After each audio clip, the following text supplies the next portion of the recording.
Beef DVM's coming at you with doing our beef short ribs on the farm. These are our short ribs from our animal, and we start with a dry rub. You know, everybody does it different. Ours has cumin, paprika, garlic, onion, brown sugar, and so forth in it. And we just put it in a bowl. Now, a lot of people do beef short ribs kind of like they do beef ribs, and you certainly can do that on a smoker. But for the sake of this video, I'm going to show you how we do it in a little bit shorter time when we just grill them. This is how we like to grill them. The first thing we like to do is get our dry rub made. Now, everybody's rub is different. You can use any rub you'd like. We like our dry rub, so we make it here on the farm ourselves. Just kind of going through the steps. That was the paprika. Here comes the garlic powder. When we grill things, typically spices tend to burn more. So we're going to do ours just maybe a little bit differently than some because we're going to add some moisture to it. And yes, we're going to use some, aluminum foil too to protect it. Now, when we smoke them, we don't do it this way. But again, smoking would probably take, 4, maybe 5 hours with these ribs at probably, give or take, 2.25, at most maybe 250. This is Sunday afternoon on the farm, folks. We just thawed out some beef short ribs from last night. I don't got that time commitment ability today. The weather's decent, but it's a little chilly. So I'm not going to go grab the Lang and fire it up. I'm just going to turn and grab our little Weber and do it on that. And for a lot of people, they think about ribs, think, oh, it's an all-day process. No, we'll have these things done in about 2.5 hours, and they'll be great. As far as the process of how long the rub is on, I guess that's debatable. I would say at least do it for 3 or 4 hours. Overnight would probably be my preference. But for the sake of today, we're doing it here at 8 o'clock in the morning. And I'm going to put these things on about, 3:30 in the afternoon here. And we're going to be eating by 6 o'clock. So this should go really good. Once you get this all in the bowl, she just mixes it up. Just mix it up so it's, all together. And everything's, in nice shape with it. So you can just put it on. Now, I've found that when you take the beef short ribs and you've thawed them, these are them right here, I've found that they tend to be a little bit damp, but sometimes not damp enough to get the dry rub to stick. So I'm going to lay these out.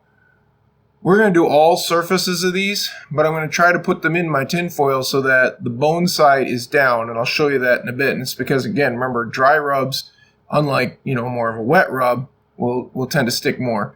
So we're going to take our dry rub, and we're going to put it on these. But to make sure it sticks, I'm going to do an olive oil rub down. Now, everybody is different with their oils. Some people, just spray on just a light bit. I'm much more liberal with it. I want my rub to be on there. I like a thicker, heavier rub. I think it makes a better bark, especially when you're grilling. When you're smoking on the Lang, the bark comes so naturally because of the long time frame and the low heat. But when you're grilling, it's a little harder to keep that low heat. Low heat on a grill is about 275, maybe 300 for some people, especially if they're using briquettes where it's a little harder to control. In this situation, my Weber is gas, so it makes it a little easier to control the heat, but still. So I'm going to rub this on all 4 sides of each piece. Once I get them rubbed down nice, then I'm going to actually put the dry rub on it. So now they're all rubbed down. Now I'm just going to start putting the dry rub on these folks, and I'm pretty liberal with it. I'm going to sprinkle it on the top surfaces, then start turning them, and I'll put them in a new tray once I've got them all rubbed up. I'm not a big fan of hard pressing it in. I will pat it on, but I don't really want to drag it into the meat. I just want it to cover and stick.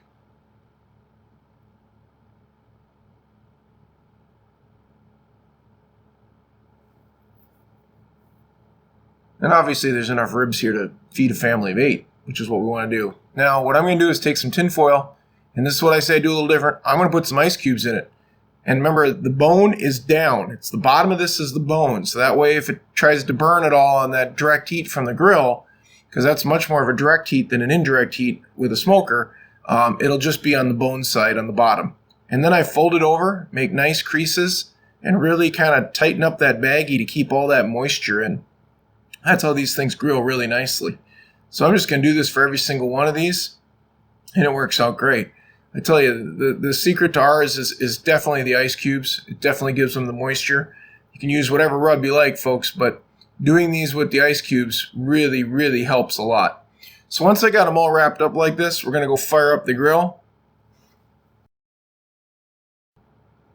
And the Weber is going here. We're going to crank it up and we're going to clean it off. That's the first step. I found that if you don't have a pretty decent clean grill, the aluminum foil will eventually stick to your grates and then you'll have a hard time getting these things off, especially if you're doing it for a couple hours.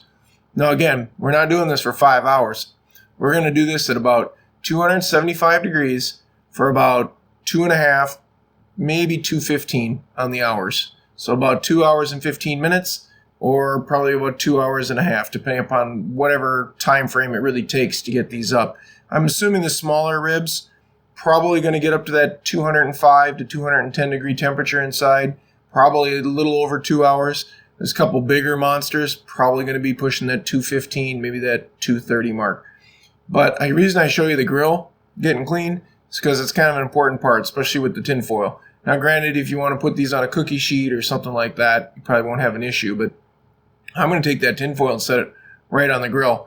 You know, some people use a little stiffer tin foil too, and maybe that would work. I'm just using kind of the, regular old Reynolds wrap that you buy in a grocery store for the sake of this video and for when I normally do it. So I just make sure the grill's pretty clean, and if it is, things work out great.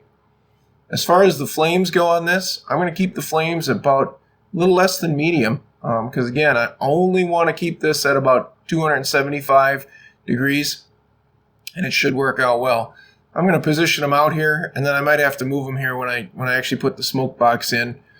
Everybody does it different. I don't get as much smoke as some people do on my beef short ribs like this because, number one, it's not a smoker, and number two, they're in foil. If you did these outside the foil, they dry out more and you get a lot more smoke flavor. But again, if I want smoke flavor in the summer, I'll do the ribs on the Lang. I want some smoke, but, again, I'll let the rub do most of the talking today because, that's just the way it's going to have to be with the fact that I'm going to do it here and it's about, 34 degrees out and I'm doing it on a Weber with propane instead of, charcoal and wood. So just trying to get them arranged so I keep this center open a little bit so I can put my smoke box in here. The wood I'm going to use today is going to be hickory. I think that's going to be the best. It's about 3:15 if you can tell the time there, and hopefully we'll be done by about 6 o'clock. So I'm just going to let this heat up. I'm not going to add the smoke right away. I like my meat to dry just a little bit and get those ice cubes melted. So I'm going to come back and then I'm going to put the chips in. So I got my smoke box here in the middle. It's got holes in the bottom of it. This is just a homemade one. You certainly can buy these. They're a lot flatter and smaller, but this works great. Just a steel box that I just keep using over and over again. And it's not a very heavy steel. And the wood chips, once they get in there and start smoldering, they turn nice and dark and put out a pretty heavy smoke. And I'm using a real fine chip too. Some people, use a sawdust here too. You can do that too. But if you're using the bigger chips on these kind of things, I don't think they smoke as well. But that's just me. We're going to shut this up, and we're going to let it go, and we're going to get the temp where we want it. So right now, the temp's just about where I want it, about 275 degrees. We're just going to go with this, folks. I'll give you a couple, check backs here, and I'll show you how it does, but this is what you want. 275 degrees, about 2 hours and 15 minutes, maybe 2 hours and 30 minutes. So it's about an hour in here at this point. Just going to open this up so you can see what it looks like. Things are starting to smoke good. The smoking box is just starting to darken and really kind of put out some smoke. It'll get smoking a lot more than this in about the next half hour or so. It just takes a while to dry those chips out and get some smoke made. So here's about a half hour later. See how it's starting to really smoke up? And notice I'm not really doing anything with the ribs. I'm just leaving them in the foil and letting them sit there. That's all I got to do. So now it's about 5 o'clock. Remember, I started about 3:15. So we're a fairly decent ways into this and just kind of checking it out and see where we're at. Oh, smoking away. It's looking good. Again, I'm not really doing anything with the ribs, folks. Just kind of monitoring the temp to make sure I stay at 275 degrees and letting them cook. All right, so we're at about 5:20 here. We're kind of getting to the end. We're about a little over 2 hours into this, 2 hours and 5 minutes. Oh, smoke is definitely irritating a little bit, but it's doing great. Now I'm going to start prepping to open it up. It's about 5:45. This is perfect. Now I'm going to start opening these things up, checking them, making sure they're what I want for temp. So I'm just going to take one of these. I'm just going to kind of slice it open. These things are really hot, folks. Just enough that I can get my meat probe in. I'd really like to see about 205, 210 on this. If that's the case, these are done. Oh, that knife sinks in perfect. See how that knife just sinks into that meat? That's exactly what you want. It's nice, it's tender, it's juicy.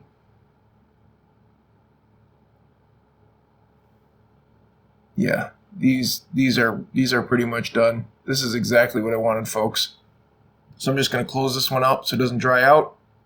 Go get my tray so I can get it warm quick. Turn the heat down, and we're gonna finish this out and bring these in. So I got a tray on in here, just warming it up so it stays nice and warm. I'm going to start picking these up and getting them into this tray, and we'll get them in the house and show you what they look like. This whole process, it's about maybe 10 minutes to 6 now at this point. So this whole process is done in just a couple hours, folks. For the sake of this video, I think my wife is telling me it took me about 2 hours and 35 minutes. Again, some of the smaller pieces might be a little bit more done, but obviously the big ones I wanted to make sure got done. All right, we're in the house here, and I'm opening these things up, peeling off the tin foil. I got some nice bark. Obviously, those couple smaller ones, you can see they're a little bit more charred on the bone side, but again, we don't care. That's the bone side. That's why I put them in so the bone side's down. And you can see a lot of shrinkage of the meat on the bone. That's that process of them, just pulling back and tenderizing up and, making that fat really, really, really shrink down, which is great. Here it is, folks. These are nice and tender.